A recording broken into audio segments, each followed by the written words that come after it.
Mi nombre es Carlos Gutiérrez. Tengo 72 años y mi propio hijo me echó de la casa que yo mismo construí con estas manos. «¡Largo de aquí, viejo!», me gritó frente a toda la familia, como quien espanta a un perro callejero. Sus ojos, los mismos que yo vi abrirse por primera vez hace 42 años, me miraban con desprecio mientras sostenía la puerta abierta señalando la calle. Antes de continuar con mi historia, por favor haz clic en el botón de me gusta, suscríbete al canal y comenta desde dónde estás viendo. Tu ayuda es muy importante para este viejo que quiere compartir sus experiencias. Era domingo, día de reunión familiar. El sol de Mérida caía a plomo sobre los techos de las casas y el olor a mole poblano inundaba el comedor. Mis nietos jugaban en el patio trasero, ajenos a la tormenta que se desataría en cuestión de minutos. Teresa, mi nuera, había servido la comida con esa sonrisa forzada que lleva poniendo desde hace años cuando me ve llegar. Miguel, mi hijo, revisaba su celular como siempre, apenas levantando la vista para murmurar un saludo seco cuando crucé el umbral. Yo llevaba conmigo el álbum de fotos antiguo, ese que encontré la semana pasada mientras ordenaba el pequeño cuarto que rento desde que me quedé solo. Pensé que a mis nietos les gustaría ver cómo era su padre cuando tenía su edad, cómo era la abuela que nunca conocieron, cómo era yo cuando aún tenía fuerzas para cargar sacos de cemento todo el día, y aún así llegar a casa con energía para jugar con mi hijo. ¿Quién quiere ver fotos de cuando su papá era chiquito?, pregunté a mis nietos después de la comida, cuando el flan de caramelo ya había desaparecido de los platos. Los ojos de Sofía y Daniel brillaron con curiosidad. Tenían 8 y 6 años. Esa edad donde todo lo antiguo parece salido de otro planeta. Se acercaron a mí como dos pajaritos, mientras yo abría con cuidado ese libro de recuerdos que guardaba como un tesoro. «Miren, aquí está su papá aprendiendo a andar en bicicleta, ¿ven?». Tenía las rodillas siempre raspadas porque era bien terco. No quería que lo ayudara, insistía en que podía solo. Los niños reían al ver a su padre con pantalones cortos y una gorra demasiado grande para su cabeza. Miguel, que hasta entonces había estado absorto en su teléfono, levantó la mirada con disgusto. «Papá, ya te he dicho que no traigas esas cosas viejas. Los niños tienen tabletas con fotos digitales. No necesitan ver esos álbumes polvorientos». Su tono era cortante, pero seguí pasando las páginas. Había algo que quería mostrarles, algo importante. Y aquí está su abuela Lucía. Miren qué guapa era. Esta foto es del día que nos casamos, hace casi 50 años. La imagen mostraba a una mujer joven, de cabello negro y sonrisa luminosa, con un sencillo vestido blanco. A su lado, un hombre delgado en traje gris la miraba como si fuera el mismo sol. Éramos Lucía y yo, cuando el mundo parecía extenderse ante nosotros como una promesa infinita. «¿Y por qué nunca viene la abuela a vernos?», preguntó Daniel con esa inocencia que solo tienen los niños. Un silencio pesado cayó sobre la sala. Miguel dejó el teléfono y miró a Teresa, quien de inmediato se puso a recoger los platos sucios con manos nerviosas. «La abuela está en el cielo, mi amor», respondí con suavidad. «Se fue cuando tu papá tenía 20 años. Pero antes de irse, me dio estas cartas para que las guardara». Saqué del álbum un pequeño sobre amarillento. Dentro había una carta escrita con la letra delicada de Lucía, fechada una semana antes de su muerte. Miguel se levantó de golpe, el chirrido de la silla contra el piso sobresaltó a todos. «Basta ya, no quiero que les llenes la cabeza con historias tristes». Su voz sonaba ahogada, como si le costara respirar. «Hijo, tu madre dejó cartas para todos. Esta es para los nietos que nunca conocería. Ella sabía que se estaba muriendo y no me dejó terminar». Se acercó a mí y me arrebató el sobre de las manos con tanta fuerza que la carta cayó al suelo. Los niños nos miraban con los ojos muy abiertos, asustados por la reacción de su padre. «Te he dicho 1000 veces que no hables de ella, que no traigas sus cosas a mi casa», gritaba Miguel fuera de sí. «Llevas 30 años aferrado a un fantasma, 30 años sin seguir adelante». Me agaché con dificultad para recoger la carta. Mis rodillas ya no son lo que eran, y cada movimiento me cuesta más que el anterior. Cuando logré incorporarme, vi algo en los ojos de mi hijo que nunca había visto antes. No era solo enojo, era desprecio. «¿Sabes cuál es tu problema, papá? Que vives en el pasado. Te quedaste atrapado en el día que mamá murió y nos arrastraste contigo a tu miseria. Mientras otros niños iban a jugar fútbol con sus padres, el mío estaba encerrado llorando por las noches, aferrado a cartas viejas y fotos amarillentas». Sus palabras me atravesaron como cuchillos. ¿Era eso lo que pensaba de mí? ¿Que había sido un mal padre? Recordé las jornadas dobles que tomaba en la construcción para pagar su escuela privada, las noches estudiando juntos para sus exámenes, los domingos en el parque enseñándole a jugar béisbol. ¿Cómo podía olvidar todo eso? Miguel, yo hice lo mejor que pude. Mi voz sonaba débil incluso para mí. Perdí a tu madre, pero nunca dejé que te faltara nada. Me faltó un padre que viviera en el presente, uno que no convirtiera nuestra casa en un mausoleo. Su rostro estaba rojo de ira. ¿Sabes por qué nunca te pedí que vinieras a vivir con nosotros después de que vendiste la casa? Porque no quiero que mis hijos crezcan con la sombra de la muerte sobre ellos como me pasó a mí. Teresa intentó calmarlo, poniendo una mano sobre su hombro, pero él la apartó. Los niños habían corrido a refugiarse detrás del sillón, asustados por los gritos. Tu madre era el amor de mi vida, dije con la poca dignidad que me quedaba. Conservar su recuerdo no significa que no haya vivido. Trabajé cada día, te crié lo mejor que supe, te vi graduarte, casarte. ¡Basta!, gritó golpeando la mesa con el puño. Estoy harto de tus justificaciones, de tus historias, de tus malditas cartas. Tomó el álbum de fotos y lo arrojó contra la pared. Las fotografías se desparramaron por el suelo como hojas en otoño. Medio siglo de recuerdos esparcidos a nuestros pies. Algo se rompió dentro de mí en ese momento. No fue rabia lo que sentí, sino una profunda tristeza.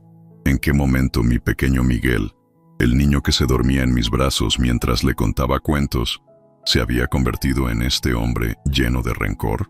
«¡Largo de aquí, viejo!», gritó señalando la puerta. «No quiero verte más en mi casa con tus recuerdos y tus lamentos. Mis hijos merecen un abuelo normal, no un viejo deprimido que vive en el pasado». El silencio que siguió fue tan denso que parecía que el aire mismo se había congelado. Los sollozos ahogados de mis nietos eran el único sonido en la habitación. Teresa miraba al suelo, incapaz de intervenir o quizás, en silencio, dándole la razón a mi hijo. Con manos temblorosas recogí algunas fotos del suelo, la de nuestra boda, la del nacimiento de Miguel, la de su graduación. Las guardé en el bolsillo de mi camisa, junto a la carta de Lucía. Me incorporé lentamente, sintiendo cada uno de mis 72 años como una piedra sobre mis hombros. «Está bien, hijo, me voy», dije con una calma que no sentía. «Pero quiero que sepas algo. Tu madre estaría muy decepcionada de ver en quién te has convertido». Caminé hacia la puerta sin mirar atrás, aunque podía sentir los ojos de todos clavados en mi espalda. Al pasar junto a mis nietos, me detuve un momento. «Abuelo volverá a verlos pronto», le susurré. «Lo prometo». Salí a la calle sintiendo el calor de Mérida golpeando mi rostro. No tenía auto. Había llegado en autobús como cada domingo. Caminé hasta la parada con pasos lentos, cada uno más pesado que el anterior. Las fotos en mi bolsillo parecían quemar contra mi pecho. Mientras esperaba el autobús, una idea comenzó a formarse en mi mente. Quizás Miguel tenía razón en algo. Había vivido demasiado tiempo en el pasado. Pero lo que mi hijo no entendía era que esas cartas, esas fotos, no eran solo recuerdos de lo que perdí. Eran testigos de lo que construimos juntos, de la familia que formamos. Y si algo me había enseñado mi vida como albañil, es que cuando una estructura se derrumba, no te quedas llorando sobre los escombros. Recoges lo que sirve, limpias el terreno y comienzas a reconstruir desde los cimientos. El autobús apareció en la esquina. Mientras subía los escalones con esfuerzo, tomé una decisión. Mi hijo había cruzado una línea que no tenía vuelta atrás. Pero esto no era el final. Era solo el comienzo de algo nuevo. Porque lo que Miguel no sabía, lo que nadie sabía, es que las cartas de Lucía guardaban un secreto que lo cambiaría todo. Y ya era hora de que la verdad saliera a la luz. El autobús avanzaba lento por las calles de Mérida, deteniéndose en cada esquina como si compartiera mi falta de prisa por llegar a ninguna parte. Desde la ventana veía pasar las casas coloridas, los comercios y la gente que caminaba ajena a mi dolor. Me sentía como un extraño en la ciudad donde había vivido toda mi vida. Mientras el vehículo se bamboleaba en cada bache, mi mente viajaba hacia atrás, a tiempos mejores, cuando tenía algo más que un cuarto rentado y un puñado de recuerdos amarillentos. Nací en un pueblo pequeño cerca de Valladolid, hijo de campesinos que apenas sabían firmar su nombre. A los 15 años, con más hambre que educación, dejé mi casa para buscar trabajo en Mérida. Recuerdo que llevaba todas mis pertenencias en un morral desgastado y los consejos de mi padre como única brújula.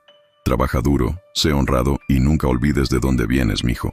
Mi primer trabajo fue como ayudante de albañil. Don Héctor, el maestro de obras, me enseñó a mezclar cemento, a cargar ladrillos y, con el tiempo, los secretos para levantar muros que desafiaran terremotos y huracanes. La construcción es como la vida, Carlos, me decía mientras nivelaba una pared.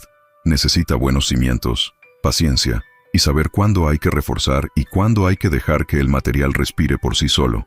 A los 20 años ya era albañil oficial, con mis propias herramientas y suficiente dinero para rentar un cuarto decente y enviar algo a mis padres cada mes. Fue en esa época cuando conocí a Lucía. Ella trabajaba en la panadería donde yo compraba mi desayuno cada mañana. Tenía 18 años, una sonrisa que iluminaba la tienda entera y unos ojos que parecían guardar todos los secretos del universo. «Buenos días, ¿lo mismo de siempre?», me preguntaba, aunque ya tenía mi pan dulce y mi café listos antes de que yo cruzara la puerta. Durante meses, esas fueron las únicas palabras que intercambiamos, hasta que un día lluvioso me atreví a invitarla al cine. Para mi sorpresa, aceptó.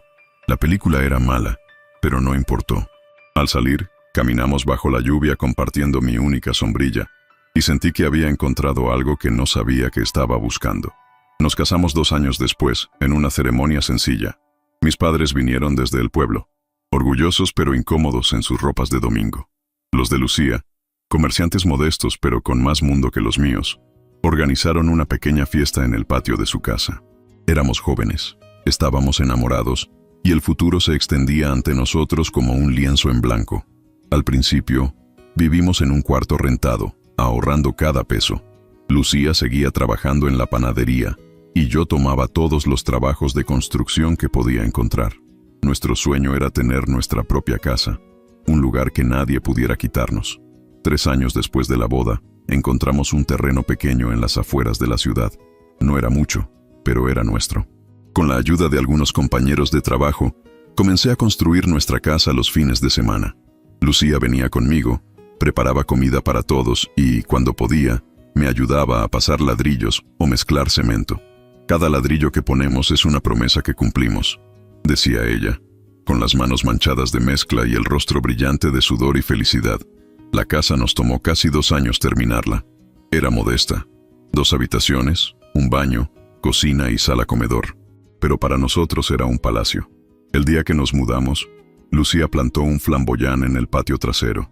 «Este árbol crecerá con nuestra familia», dijo acariciando su vientre. Tenía 3 meses de embarazo. Miguel nació una noche de tormenta. Recuerdo el miedo que sentí al escuchar sus primeros llantos, la responsabilidad inmensa que caía sobre mis hombros. Era tan pequeño, tan frágil. Lucía lo sostuvo contra su pecho y me miró con ojos cansados pero felices. «Míralo, Carlos.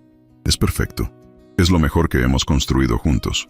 Los años que siguieron fueron los más felices de mi vida. Trabajaba duro, a veces en 2 obras diferentes para que no faltara nada en casa. Lucía dejó la panadería para cuidar a Miguel, pero hacía pasteles por encargo que se volvieron famosos en el barrio. Los domingos eran sagrados. Íbamos a misa, después al parque y por la tarde recibíamos visitas o veíamos televisión los 3 juntos. Miguel entre nosotros, protegido y amado. Cuando Miguel tenía 7 años, Lucía comenzó a sentirse cansada. Al principio pensamos que era anemia, luego que era el trabajo excesivo. Para cuando los médicos diagnosticaron la leucemia, ya era demasiado tarde. «Prométeme que serás fuerte, Carlos», me dijo una noche en el hospital, su mano tan ligera entre las mías que parecía que ya se estaba yendo. «Prométeme que cuidarás a Miguel, que le enseñarás a ser un hombre bueno». «Te lo prometo», respondí, las lágrimas corriendo por mi rostro sin control. «Pero tú vas a estar ahí para verlo crecer». Ella solo sonrió, con esa sonrisa que desde el principio me había robado el corazón. La noche antes de morir, Lucía escribió cartas. Una para mí, otra para Miguel, y varias más que guardó en sobres sellados con nombres y fechas escritas en el exterior. «Son para momentos importantes», explicó cuando le pregunté. «Para cuando Miguel se gradúe, cuando se case, cuando tenga hijos. Momentos en los que me necesitará y yo no estaré. También hay cartas para los nietos que nunca conoceré». Lucía murió en una mañana de primavera. El flamboyán que había plantado años atrás floreció por primera vez ese mismo día, como una última despedida. Quedamos solos Miguel y yo, dos islas de dolor flotando en un mar de rutinas que debían continuar. Él tenía 10 años y yo 35, aunque me sentía como un anciano. Durante meses, lloré cada noche cuando creía que Miguel dormía. Lo que no sabía es que él estaba despierto, escuchando, absorbiendo mi dolor y convirtiéndolo en algo oscuro dentro de sí mismo. Cumplí mi promesa lo mejor que pude. Trabajé más duro para darle todo lo que necesitaba. Contraté a doña Carmela, una vecina viuda, para que lo cuidara después de la escuela. Le ayudaba con las tareas, asistía a todas las juntas de padres, celebraba sus logros y lo consolaba en sus fracasos. Miguel era un niño inteligente, siempre el primero de su clase. Cuando terminó la secundaria, le dije que podía estudiar lo que quisiera. «Quiero ser ingeniero civil», me dijo con determinación. Me sentí orgulloso. Mi hijo de un albañil con primaria incompleta, sería ingeniero. Trabajaría con planos y cálculos, no con las manos encallecidas y la espalda rota como su padre. Para pagar la universidad tuve que vender algunos terrenos que había comprado como inversión a lo largo de los años. No me importó. El futuro de Miguel valía más que cualquier propiedad. Durante sus años universitarios, se distanció de mí. Era normal, me dije. Estaba creciendo, encontrando su propio camino. Cuando me presentó a Teresa, su novia de la facultad, supe que ya era un hombre. Se parecía tanto a su madre que a veces dolía mirarlo. La noche antes de su graduación, le entregué la carta que Lucía había dejado para esa ocasión. Miguel la tomó con manos temblorosas. «Mamá pensó en todo», dijo con voz quebrada. «Ella siempre supo que llegarías lejos». Leyó la carta a solas, en su habitación. Cuando salió, tenía los ojos rojos, pero una extraña calma en su rostro. «Gracias por todo lo que has hecho, papá», me dijo, abrazándome con fuerza. «Sé que no ha sido fácil. Ese fue quizás nuestro último momento genuino de conexión. Después vino su trabajo en una constructora importante, su boda con Teresa, el nacimiento de Sofía y luego de Daniel. Yo seguía trabajando, aunque cada vez me costaba más. La artritis comenzó a deformar mis manos, la espalda me dolía constantemente. A los 65, decidí jubilarme. La pequeña pensión apenas alcanzaba para vivir. Miguel insistió en que vendiera la casa. «Es demasiado grande para ti solo, papá. Con ese dinero podrás vivir cómodamente». No quería desprenderme de la casa que había construido con mis propias manos, donde cada rincón guardaba un recuerdo de Lucía. Pero Miguel tenía razón. Era mucho espacio para un viejo solo. Vendí la casa y me mudé a un cuarto rentado cerca del centro. Con el dinero de la venta pagué algunas deudas y puse el resto en el banco. Miguel se ofreció a administrarlo. «Tú nunca has sido bueno con los números, papá. Yo me encargaré de que ese dinero dure». Confié en él. Era mi hijo, mi orgullo, el hombre que Lucía y yo habíamos criado. ¿Cómo no iba a confiar? Ahora, sentado en ese autobús que me alejaba de la casa de mi hijo, me preguntaba cuándo exactamente las cosas habían comenzado a torcerse. ¿Cuándo Miguel había empezado a verme como una carga, como un viejo que vivía en el pasado? ¿Cuándo el amor se había convertido en obligación y luego en resentimiento? El autobús se detuvo en mi parada. Bajé con dificultad, sintiendo cada uno de mis años en las rodillas adoloridas. Caminé las 3 cuadras hasta mi cuarto rentado con la cabeza gacha, pero con una determinación que no había sentido en años. Al entrar, lo primero que hice fue sacar la caja donde guardaba todas las cartas de Lucía. Había llegado el momento de leer la que ella había dejado para cuando todo parezca perdido. Quizás allí encontraría la fuerza para lo que debía hacer ahora. Mi habitación era pequeña pero limpia. Una cama, un ropero viejo, una mesa con 2 sillas y un pequeño televisor que rara vez encendía. En la pared, un calendario de la ferretería del barrio y una foto enmarcada de Lucía. Era todo lo que necesitaba, o al menos eso me había estado diciendo durante los últimos 7 años. Me senté en la cama y abrí la caja de madera donde guardaba las cartas. La había tallado yo mismo, con maderas sobrantes de una obra. En la tapa había grabado el nombre de Lucía y la fecha de nuestro matrimonio. Dentro, ordenadas por fechas y destinatarios, estaban todas las cartas que ella había escrito en sus últimos días. Busqué entre los sobres hasta encontrar el que buscaba. «Para Carlos, cuando todo parezca perdido», decía en la caligrafía delicada de mi esposa. El sobre estaba amarillento por el tiempo, pero nunca lo había abierto. Siempre pensé que habría un momento peor, que debía guardarla para cuando realmente la necesitara. Supongo que ese momento había llegado. Con manos temblorosas, rompí el sello y saqué la carta. El papel olía ligeramente a vainilla, como si algo de la esencia de Lucía hubiera quedado impregnado en él. Mi querido Carlos, si estás leyendo esto, es porque has llegado a un punto donde sientes que ya no puedes seguir adelante. Conociéndote, habrás guardado esta carta durante años, pensando que siempre podría venir algo peor. Así eres tú, mi amor, siempre preparado para resistir un golpe más. Primero, quiero que sepas que estoy orgullosa de ti. No sé qué ha pasado para que abrieras esta carta, pero sé que has luchado con todas tus fuerzas antes de llegar a este momento. Siempre fuiste el hombre más fuerte que conocí, no por tus músculos que levantaban sacos de cemento como si fueran plumas, sino por tu corazón que cargaba con tanto amor y tanta responsabilidad sin quejarse nunca. Segundo, quiero recordarte algo que parece que has olvidado.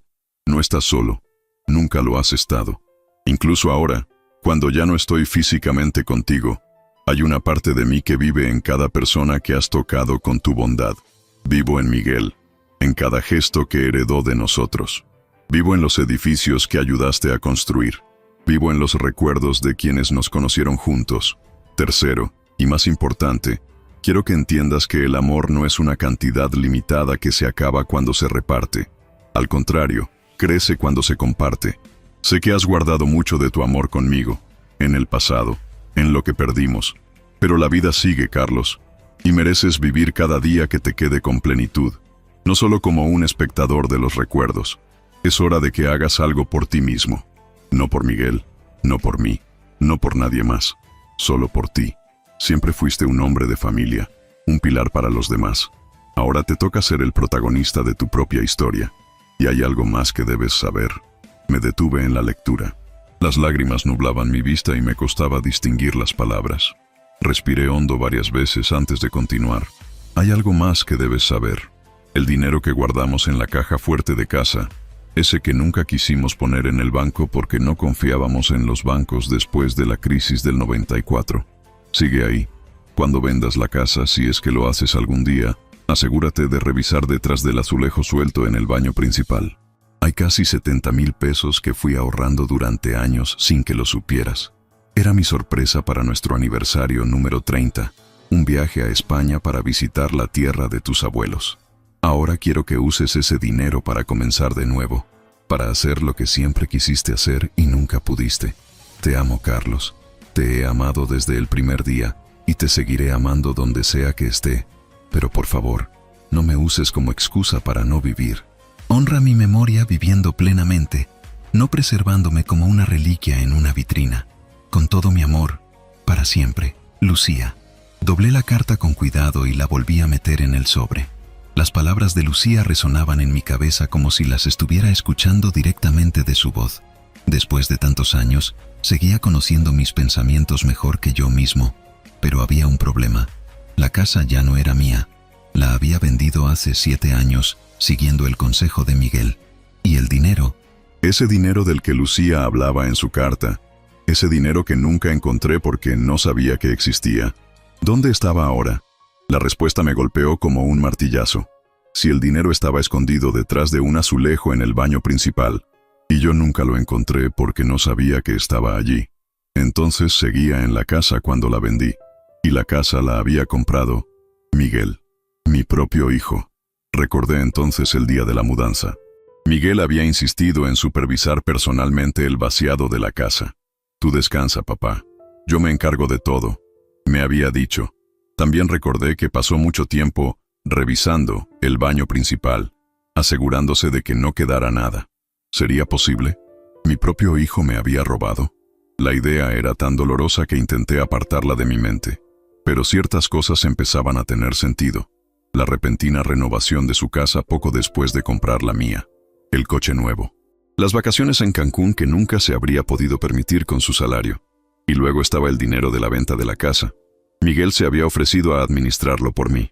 Para que dure más, había dicho. Al principio, recibía estados de cuenta mensuales. Luego trimestrales. Después, dejaron de llegar por completo. Cuando preguntaba, siempre había una excusa. El banco cambió de sistema. Se perdió el correo. Te lo enseñaré la próxima vez. Me levanté de la cama, sintiendo que me faltaba el aire. Abrí la ventana y el calor húmedo de Mérida entró como una oleada. Eran casi las 6 de la tarde y el sol comenzaba a descender, tiñendo el cielo de naranja. Desde mi ventana podía ver la calle estrecha, los niños jugando fútbol con una pelota desinflada, las señoras conversando en las puertas de sus casas. ¿Cuándo había comenzado todo a desmoronarse? Los primeros años después de la muerte de Lucía, Miguel y yo éramos inseparables. Él me consultaba todo, me contaba sus problemas, sus sueños. Incluso cuando entró a la universidad y comenzó a cambiar, seguíamos teniendo una relación cercana. El distanciamiento comenzó después de su boda con Teresa. Al principio pensé que era normal, que necesitaban su espacio como pareja. Luego llegaron los niños y me consolé pensando que estaban ocupados con la crianza. Pero había algo más, algo que no había querido ver. Las invitaciones a comer se volvieron menos frecuentes. Las llamadas telefónicas, más cortas y espaciadas. Cuando iba a visitarlos, sentía que interrumpía algo. Las conversaciones se volvieron superficiales, como si habláramos del clima con un desconocido en la parada del autobús. Y luego estaban esas miradas entre Miguel y Teresa cuando yo hablaba de Lucía o mostraba fotos antiguas. No era solo incomodidad, era algo más. ¿Culpa? ¿Miedo a que descubriera algo? Me senté en la silla junto a la ventana, intentando ordenar mis pensamientos. Si mis sospechas eran ciertas, Miguel no solo me había robado el dinero escondido, sino que también había estado administrando mal, o directamente apropiándose, del dinero de la venta de la casa. Mi dinero, el dinero que debía mantenerme durante mi vejez. Revisé mentalmente mis finanzas. La pensión apenas cubría el alquiler del cuarto y los servicios básicos. Para comida y medicinas dependía de los préstamos que Miguel me daba cada mes, siempre recordándome lo generoso que era conmigo. Este mes es un poco menos, papá. Han subido las colegiaturas de los niños, me decía, entregándome un sobre con efectivo. No te preocupes, hijo. Con esto me alcanza, respondía yo, agradecido por lo que ahora sospechaba era mi propio dinero. La realidad de mi situación me cayó encima como una losa de concreto. Estaba completamente a merced de mi hijo. No tenía ahorros propios, no tenía propiedades, y la poca familia que me quedaba en el pueblo natal estaba tan necesitada como yo, o más. Pero lo que más dolía no era el engaño o el robo, era la traición. ¿Cómo había podido Miguel, el niño que yo había criado con tanto amor, convertirse en este hombre que me despreciaba y me robaba? ¿En qué había fallado como padre? El sonido de mi teléfono celular me sacó de mis pensamientos. Era un modelo básico que Miguel me había regalado para emergencias. La pantalla mostraba un mensaje de doña Esperanza, mi vecina del edificio. Don Carlos, hay un niño aquí abajo preguntando por usted. Dice que es su nieto. Me levanté de un salto, olvidando por un momento el dolor en mis rodillas. ¿Mi nieto? Daniel o Sofía. ¿Qué hacían aquí, solos, después de lo ocurrido? Bajé las escaleras tan rápido como pude y encontré a Daniel en la entrada del edificio, junto a doña Esperanza. Tenía la cara sucia de lágrimas y sostenía algo en sus pequeñas manos.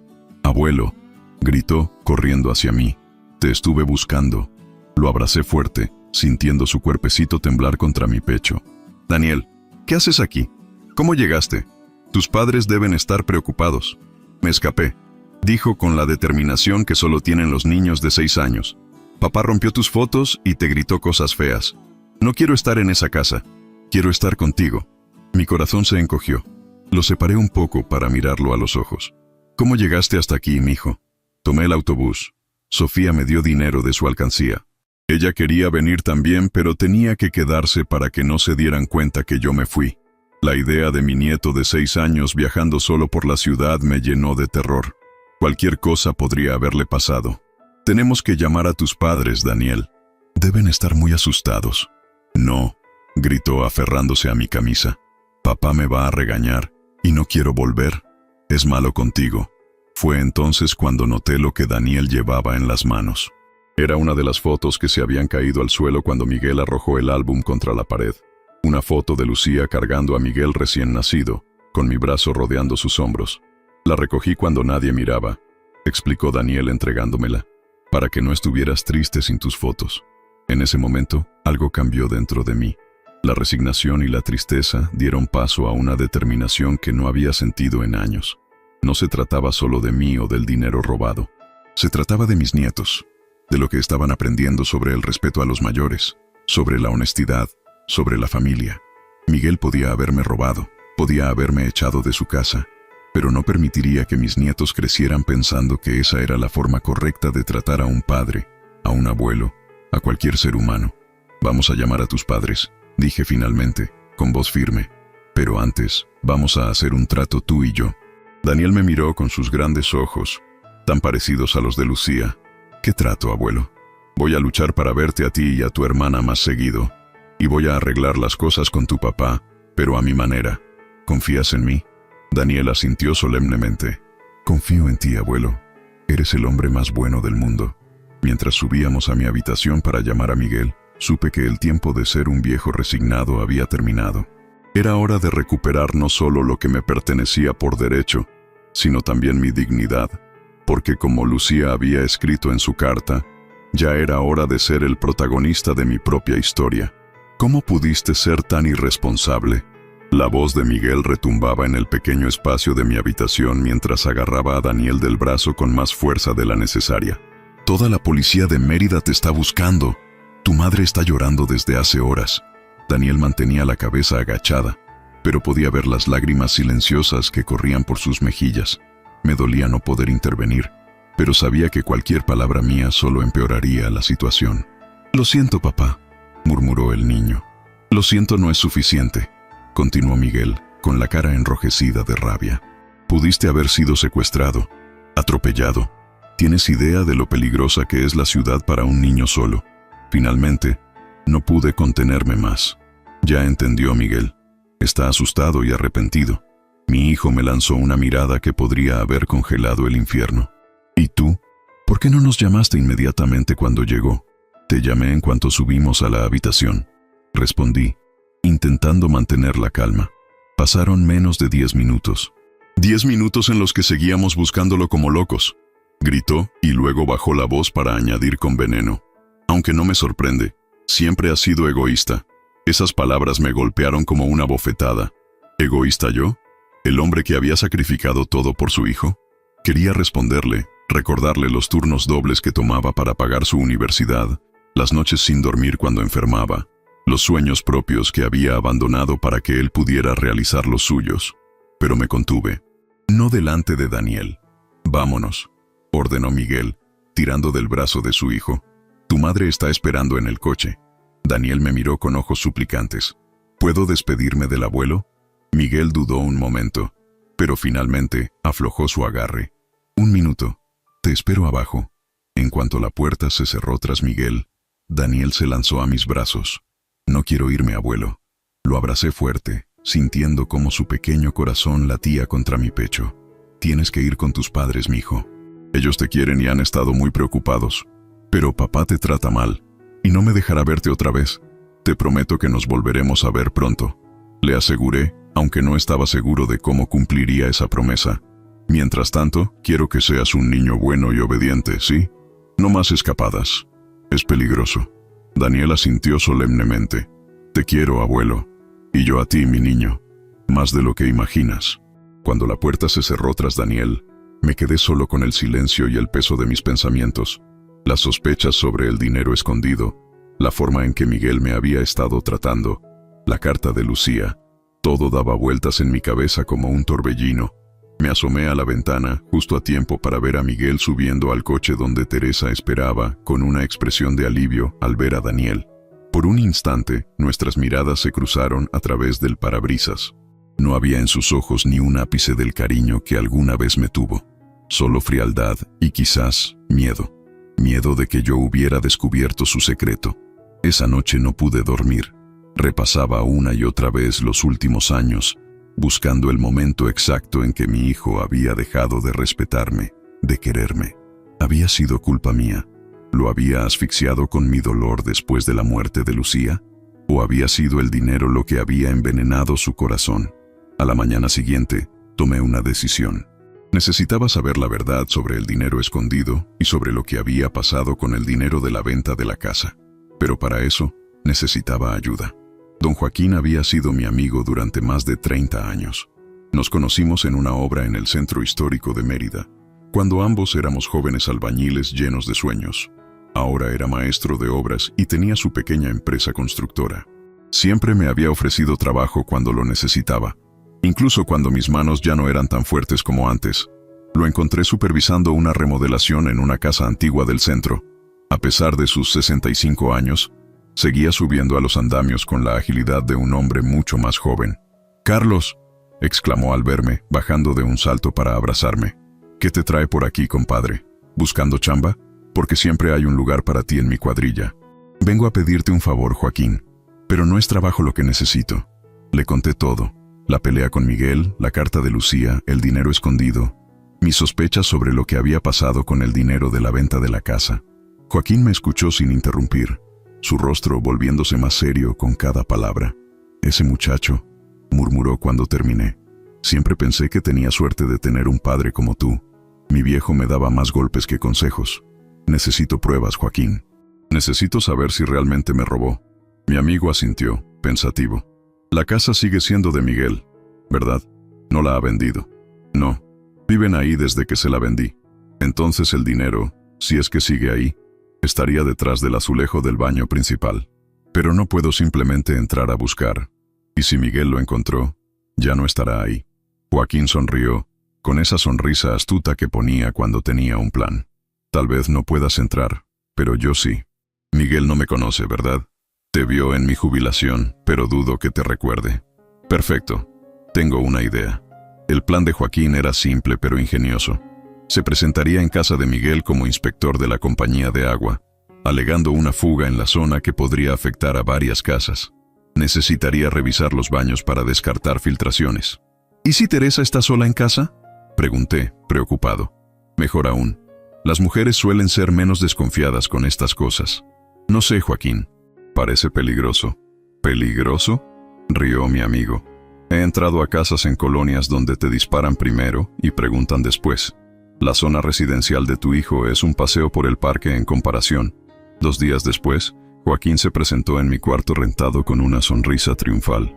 «Lo encontré, compadre». «¿El dinero?», pregunté, incrédulo. «No, el escondite. El azulejo está ahí, suelto como dijo tu Lucía, pero no hay nada detrás. Alguien ya sacó el dinero». Sentí una mezcla de alivio y decepción. Por un lado, confirmaba mis sospechas. Por otro, había esperado estar equivocado sobre mi hijo. «¿Cómo estás tan seguro?». «Porque vi las marcas. Alguien quitó el azulejo y lo volvió a poner, pero no con el cuidado que habría tenido un albañil. Dejó restos de adhesivo viejo y no alineó bien las juntas. Un trabajo de aficionado. Miguel nunca fue bueno con las manos», murmuré, recordando sus torpes intentos de ayudarme cuando era niño. «Hay más», continuó Joaquín. «Mientras revisaba la casa, vi algunas cosas interesantes. Tienen muebles caros, Carlos. Más caros de lo que un ingeniero de nivel medio podría pagar. Y vi facturas en la mesa. Colegiatura de escuela privada bilingüe, clases de piano, natación. Están viviendo muy por encima de sus posibilidades. O por encima de las posibilidades de Miguel», pensé. «Porque si estaba usando mi dinero, también encontré esto», dijo Joaquín sacando de su bolsillo un papel doblado. Estaba en un cajón abierto en el estudio. Lo fotografié con el celular y lo imprimí. Era un estado de cuenta bancario a nombre de Miguel Gutiérrez. Mostraba un saldo de casi 1 millón de pesos. «Este no es el dinero que escondió Lucía», dije, haciendo cálculos mentales. 70,000 pesos de hace más de 20 años, incluso con intereses, no llegarían a esta cantidad. «No», coincidió Joaquín. «Este debe ser lo que queda del dinero de la venta de tu casa. La vendiste por... ¿cuánto? ¿1.800.000? 2.100.000, corregí sintiendo un nudo en la garganta. Era una buena zona y la casa estaba en perfecto estado. Entonces tu hijo se ha gastado más de la mitad en estos 7 años. Y por lo que vi, no en necesidades básicas precisamente». Me dejé caer en la silla, abrumado por la confirmación de mis peores sospechas. Miguel no solo había encontrado y tomado el dinero escondido por Lucía, sino que también había estado usando el dinero de la venta de mi casa como si fuera suyo. Mientras tanto, me daba pequeñas ayudas mensuales, como si me estuviera haciendo un favor, y me hacía vivir en un cuarto rentado apenas más grande que el baño de su casa. ¿Qué piensas hacer, compadre?, preguntó Joaquín, apoyando su mano en mi hombro. No lo sé, respondí con sinceridad. Es mi hijo, a pesar de todo. Un hijo que te ha robado, que te ha mentido, que te echó de su casa cuando intentaste mostrarle fotos de su madre a tus nietos. Lo sé, pero... Carlos, la voz de Joaquín se endureció.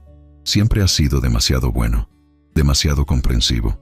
Es hora de que pienses en ti mismo por una vez. Tenía razón. La carta de Lucía también lo decía. Era hora de que fuera el protagonista de mi propia historia. No podía seguir siendo la víctima resignada, el padre abnegado que todo lo perdona. ¿Qué sugieres? Joaquín sonrió, complacido de verme dispuesto a actuar. Tengo un sobrino que es abogado, un muchacho listo que se especializa en casos de derechos de adultos mayores. Creo que deberías hablar con él. Y así, en esa pequeña habitación rentada, con el apoyo de mi viejo amigo, tomé la decisión más difícil de mi vida: enfrentarme legalmente a mi propio hijo, no por venganza, sino por justicia, por los años que me quedaban por vivir, por la memoria de Lucía, que no habría querido verme así, despojado no solo de mis bienes, sino también de mi dignidad, porque, como decía mi padre, un hombre puede perdonar muchas cosas, pero nunca debe perdonar que le roben su dignidad. El despacho del licenciado Ernesto Vega era pequeño pero ordenado. Diplomas enmarcados cubrían una pared, mientras que la otra estaba ocupada por estanterías repletas de libros de derecho. El abogado, sobrino de Joaquín, era un hombre joven, de unos 35 años, con anteojos de montura fina y una expresión seria que contradecía su edad. Don Carlos, he revisado su caso con detenimiento, dijo Ernesto, después de escuchar mi historia y examinar los documentos que había llevado. Y debo decirle que tiene fundamentos sólidos para una demanda. Me removí incómodo en mi silla. Una cosa era contemplar la posibilidad de demandar a mi hijo, y otra muy distinta escucharlo de boca de un profesional. ¿Estás seguro?, pregunté. No quiero hacer algo de lo que pueda arrepentirme. Entiendo sus dudas, respondió Ernesto con voz comprensiva. Nadie quiere llevar a un familiar a los tribunales, pero los hechos son claros. Usted vendió su casa a su hijo por 2.100.000 pesos. Según el acuerdo que firmaron, él debía administrar ese dinero para sus gastos durante su vejez. Sin embargo, en 7 años, más de la mitad de ese dinero ha desaparecido, y usted vive en condiciones que no corresponden a lo que debería permitirle ese capital. Miguel dice que ha habido gastos, que la administración del dinero tiene costos. Don Carlos, me interrumpió Ernesto con firmeza. No hay gastos de administración que justifiquen la desaparición de más de 1.000.000 de pesos en 7 años, especialmente cuando usted vive en un cuarto rentado y recibe apenas lo suficiente para subsistir. Su hijo ha incumplido su deber fiduciario. En términos simples, le ha robado. Escuchar esa palabra, robado, de labios de un extraño, hizo que la situación me golpeara con toda su crudeza. Mi propio hijo, mi Miguel, me había robado. No era solo una sospecha o un malentendido. Era un hecho que un profesional del derecho consideraba suficientemente claro como para llevarlo a juicio.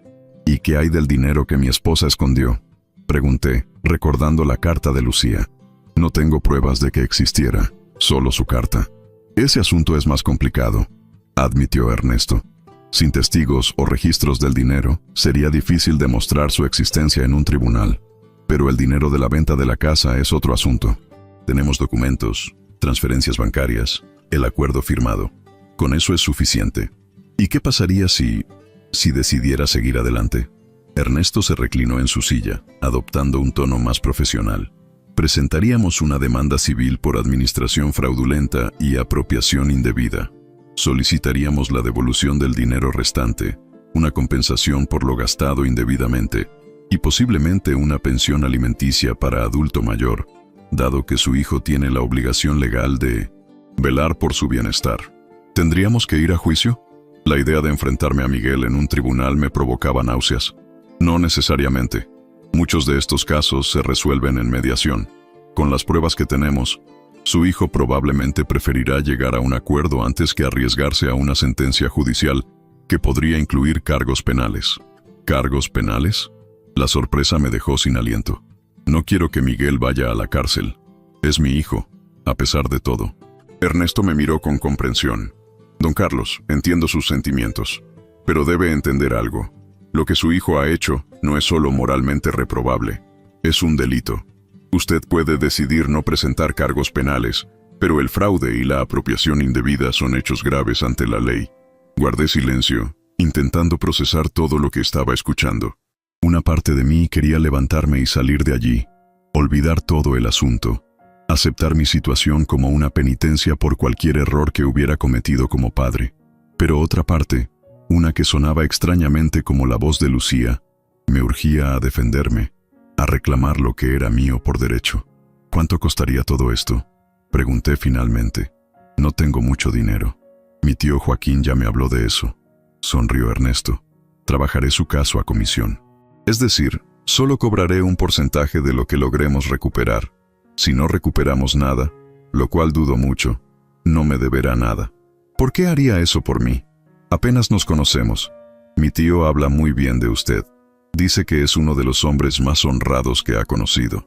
Además, añadió con un brillo en los ojos, me especializo en defender los derechos de los adultos mayores precisamente porque creo que personas como usted merecen justicia. Salí del despacho de Ernesto con un peso menos sobre los hombros, pero con otro nuevo instalado en el corazón. Había autorizado al abogado a iniciar los trámites para la demanda, pero me había reservado el derecho de detener el proceso en cualquier momento.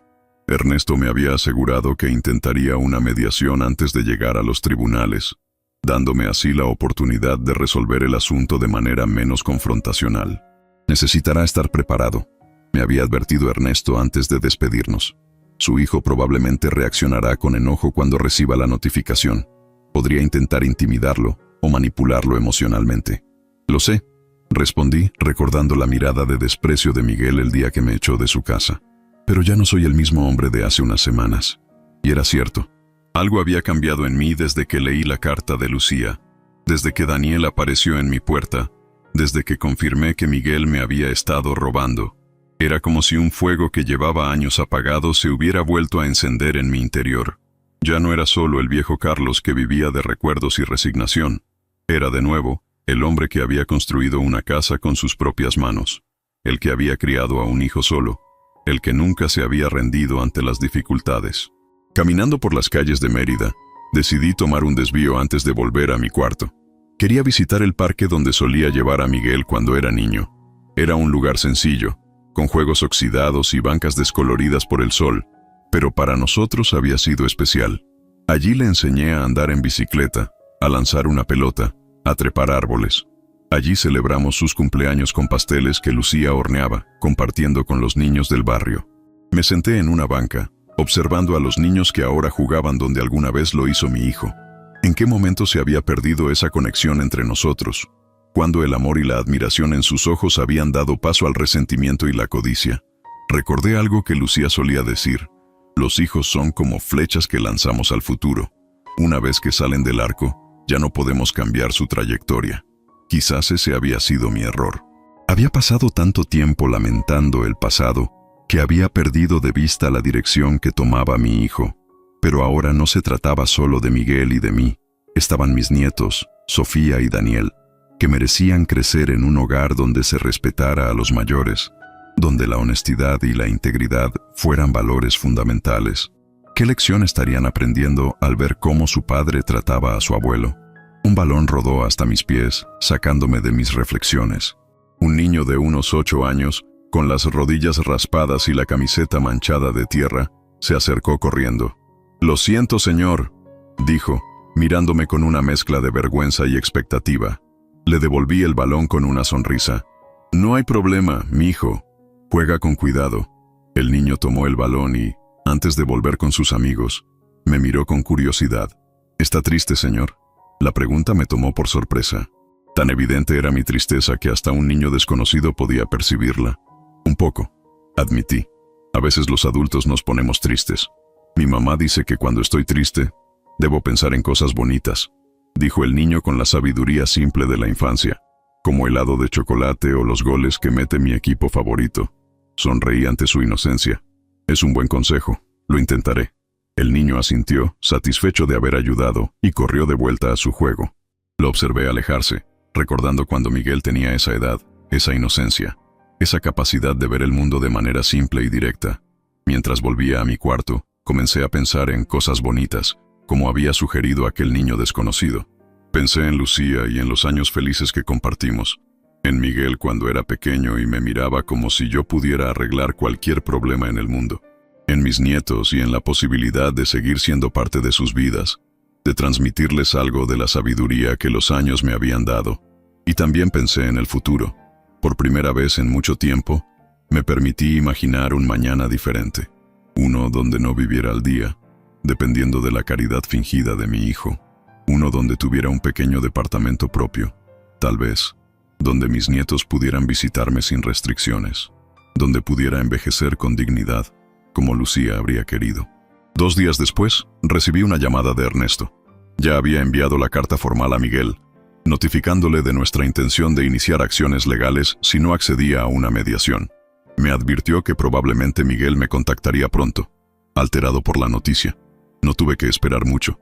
Esa misma tarde, mientras regaba las pocas plantas que tenía en mi ventana, escuché golpes furiosos en mi puerta. Respiré hondo, preparándome para el enfrentamiento que sabía inevitable.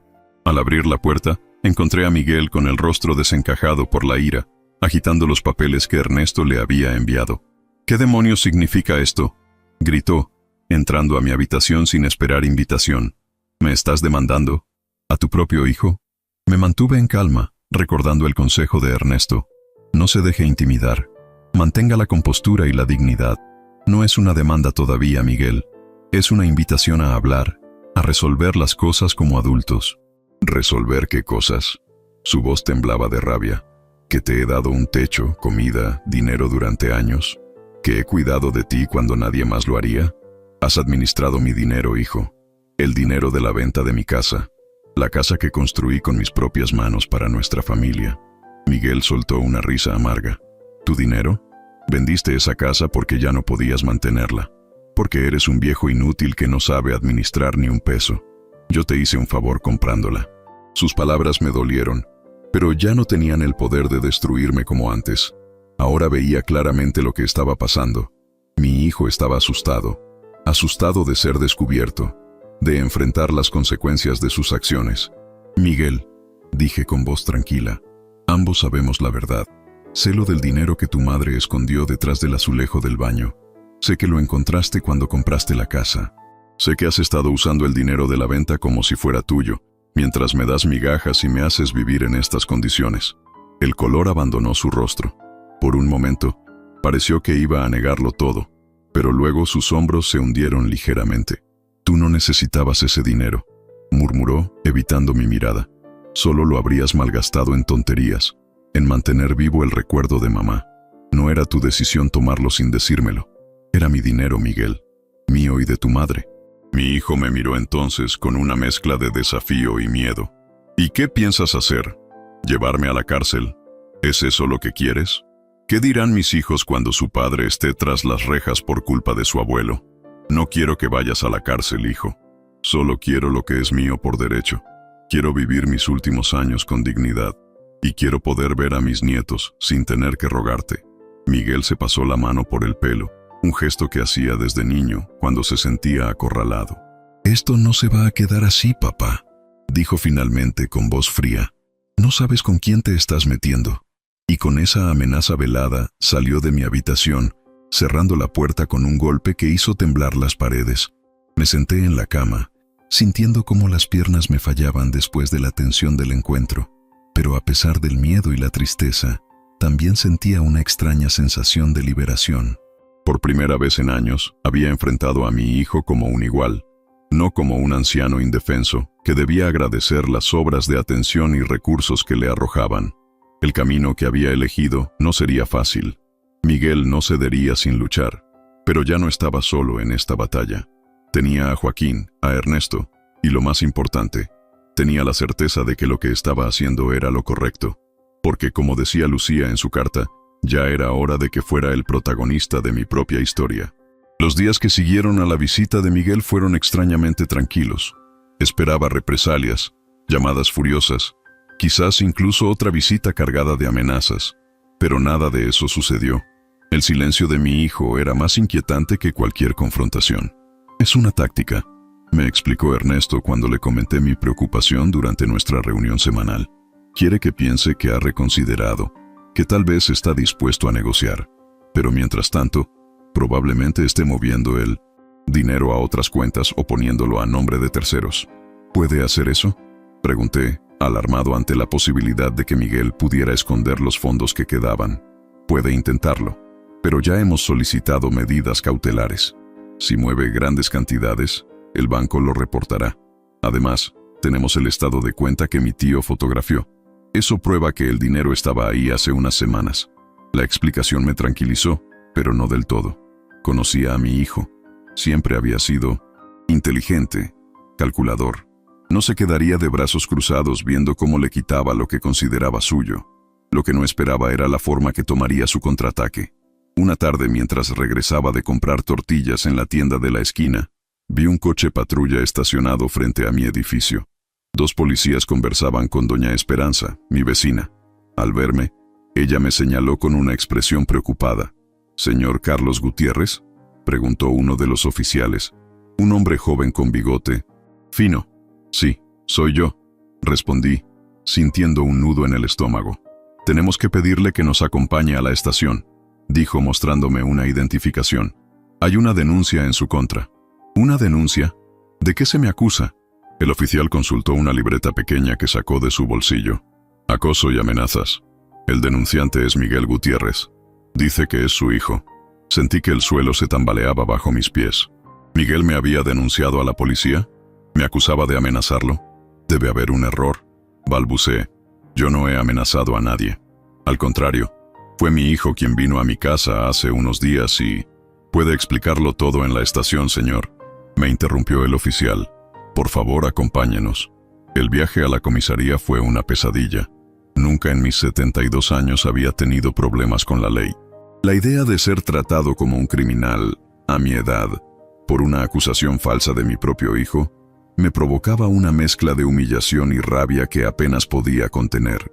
En la estación me hicieron esperar casi 2 horas en una banca dura, rodeado de jóvenes detenidos por escándalos en la vía pública y algún que otro borracho que dormitaba en un rincón.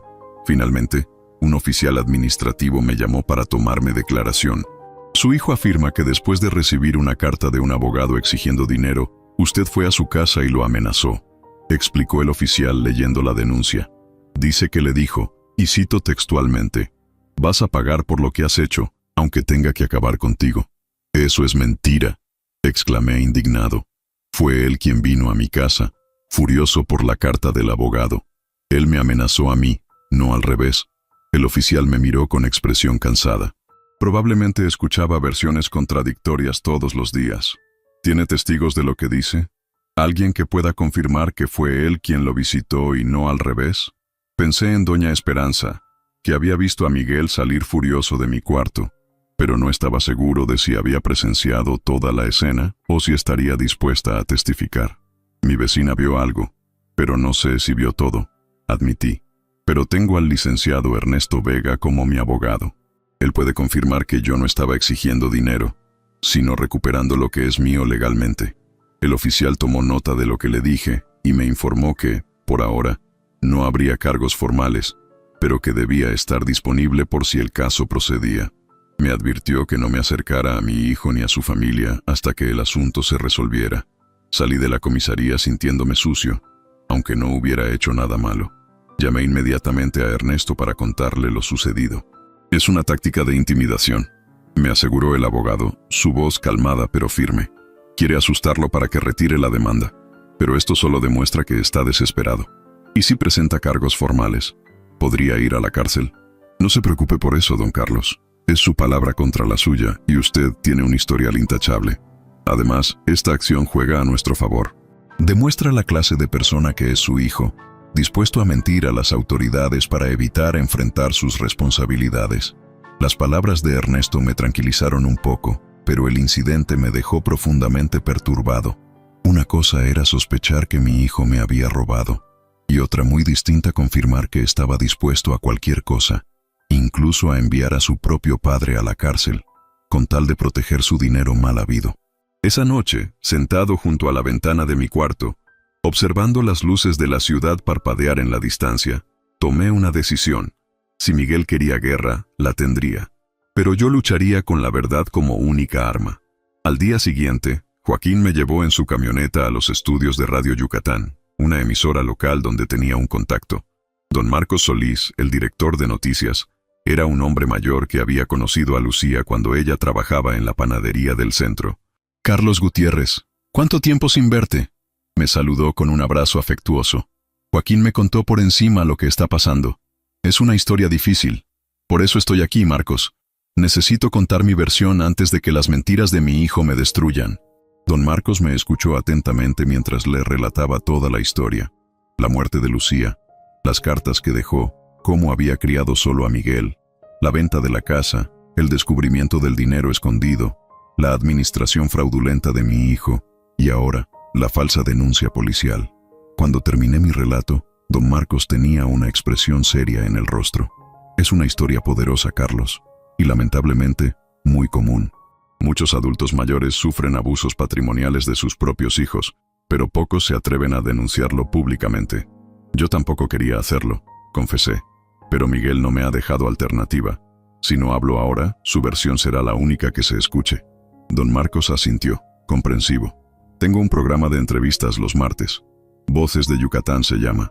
Si te parece bien, me gustaría que fueras mi invitado la próxima semana.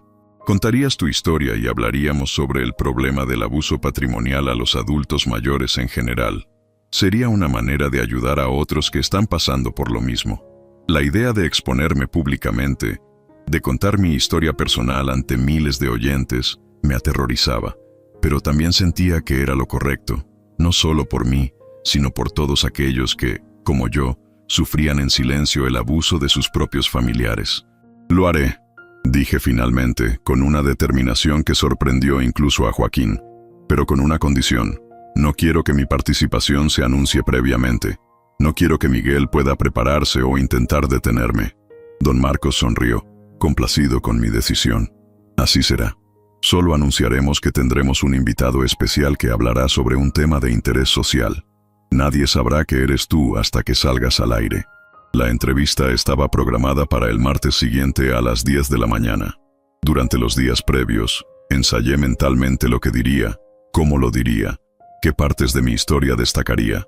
No quería sonar como un anciano resentido buscando venganza, sino como un hombre digno reclamando justicia. La mañana de la entrevista, Joaquín pasó a recogerme temprano. Me había puesto mi mejor camisa, la que usaba para ir a misa los domingos, y me había afeitado con especial cuidado. Quería dar la imagen de un hombre respetable, no de un viejo descuidado. El estudio de radio era más pequeño de lo que había imaginado. Una mesa redonda con micrófonos, unas cuantas sillas y paredes recubiertas de material acústico.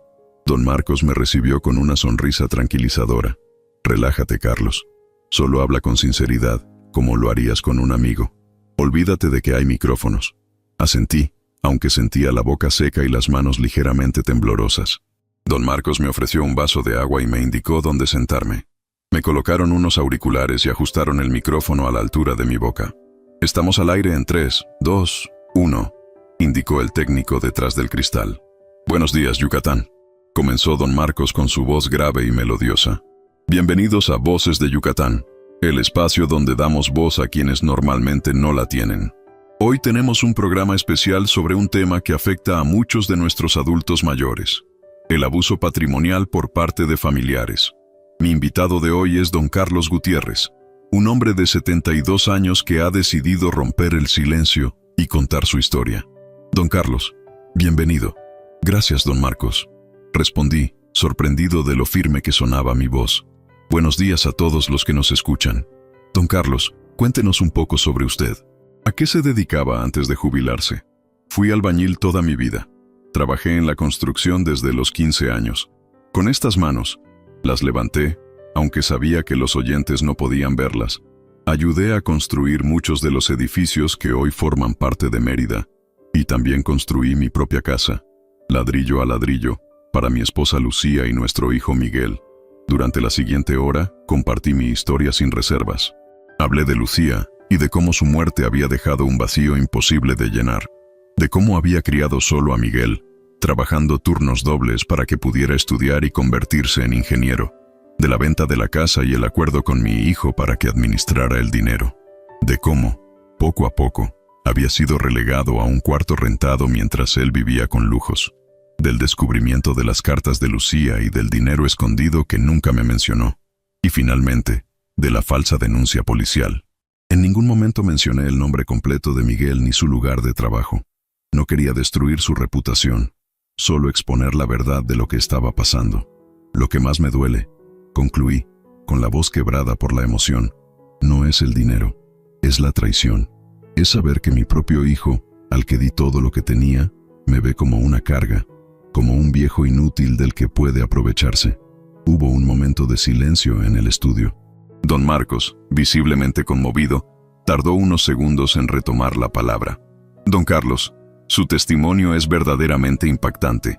¿Qué mensaje le gustaría dar a otros adultos mayores que quizás estén pasando por situaciones similares?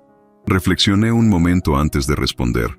Les diría que no tengan miedo de hablar, de buscar ayuda, que su edad no les quita dignidad ni derechos. Y a los hijos, les recordaría que algún día ellos también serán viejos.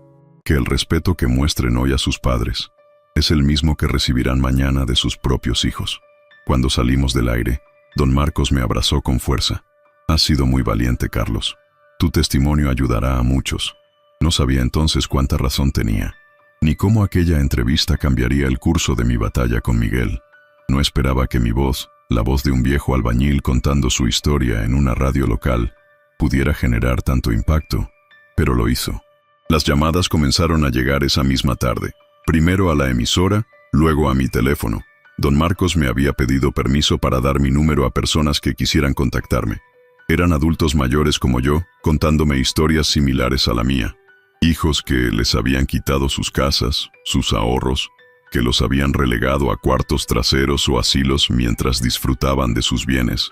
También llamaron abogados ofreciendo sus servicios pro bono, trabajadores sociales, representantes de asociaciones de defensa de derechos de adultos mayores.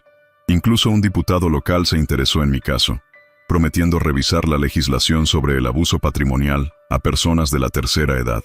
Pero la llamada que realmente lo cambió todo vino 2 días después de la entrevista. Era una mujer joven con voz profesional. Señor Carlos Gutiérrez, soy la licenciada Mariana Rosado, del despacho jurídico del Banco Nacional. Escuché su entrevista en Radio Yucatán. Gracias por llamar, licenciada. Respondí sin entender por qué un banco se interesaría en mi caso. ¿En qué puedo ayudarle? En realidad soy yo quien puede ayudarle a usted, explicó ella. Verá, mencionó que su hijo administraba el dinero de la venta de su casa a través de nuestro banco. Hemos iniciado una investigación interna y hemos encontrado irregularidades. ¿Irregularidades? Repetí, sintiendo que mi corazón se aceleraba. Su hijo no solo ha estado utilizando ese dinero para gastos personales, sino que también falsificó su firma en varios documentos bancarios. Eso constituye fraude, señor Gutiérrez. La revelación me dejó sin aliento. Una cosa era sospechar que Miguel había estado administrando mal mi dinero, y otra muy distinta confirmar que había cometido fraude bancario. ¿Están seguros?, pregunté, aún con la esperanza de que hubiera algún error. Completamente. Tenemos las firmas falsificadas y las comparamos con su firma original en los documentos de apertura de la cuenta. Son claramente diferentes. Además, encontramos transferencias a cuentas personales de su hijo sin ninguna justificación legal. La licenciada Rosado me explicó que el banco estaba obligado por ley a reportar estos hallazgos a las autoridades, pero que también querían ofrecerme su apoyo legal en el proceso. El fraude bancario es un delito federal, señor Gutiérrez, me explicó con tono grave. Su hijo podría enfrentar cargos serios. La idea de que Miguel pudiera ir a la cárcel me produjo un dolor físico en el pecho. A pesar de todo lo que había hecho, seguía siendo mi hijo, el niño que había criado con tanto amor. ¿No hay otra manera de resolver esto?, pregunté, casi suplicante. No quiero que mi hijo vaya a prisión. Hubo un silencio al otro lado de la línea antes de que la licenciada respondiera.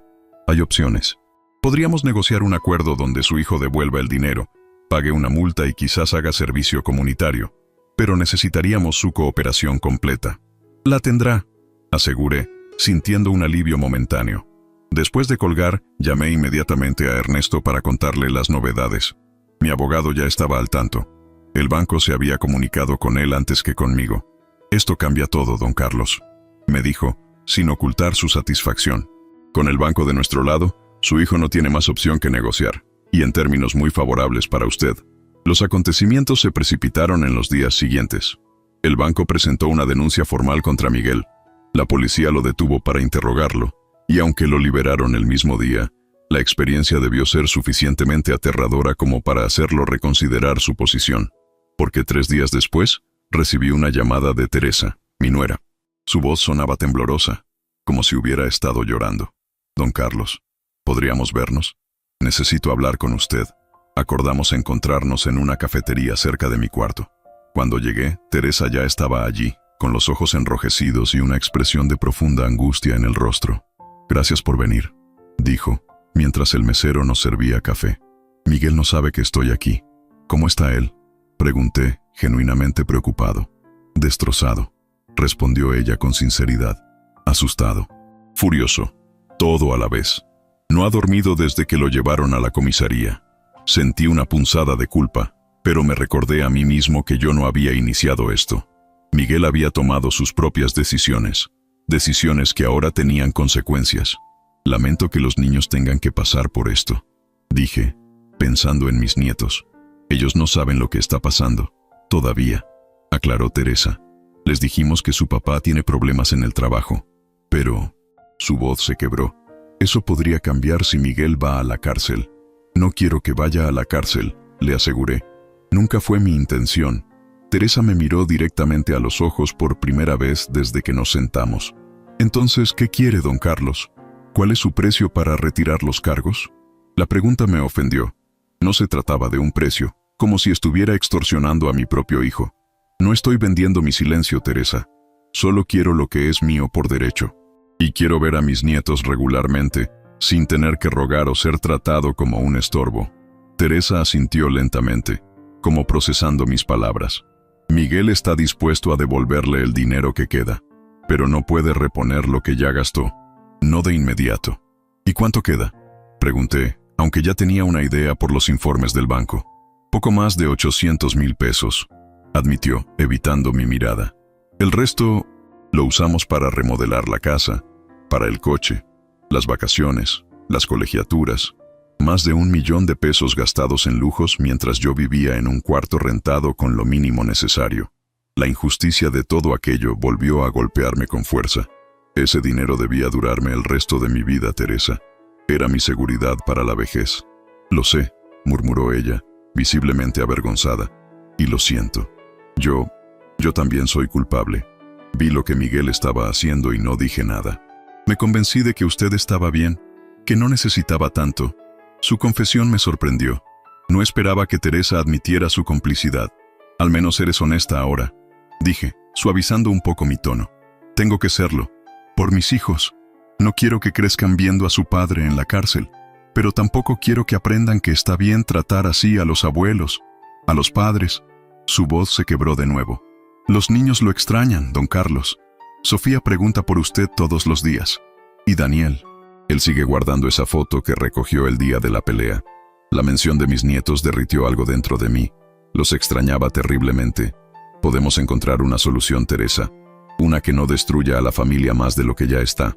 Y así comenzaron las negociaciones. Con Ernesto representándome, el banco como testigo y mediador, y Miguel finalmente dispuesto a cooperar ante la amenaza de cargos federales, llegamos a un acuerdo. Miguel transferiría inmediatamente los 800,000 pesos restantes a una cuenta a mi nombre, administrada por un fideicomiso independiente. Pagaría una compensación de 500,000 pesos adicionales en cuotas mensuales durante los próximos 5 años. Me cedería un pequeño departamento que había comprado como inversión en una zona tranquila de Mérida.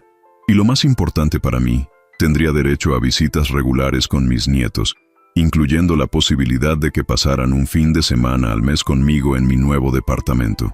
El día que firmamos el acuerdo, en las oficinas del banco, Miguel y yo nos encontramos cara a cara por primera vez desde nuestra confrontación en mi cuarto rentado.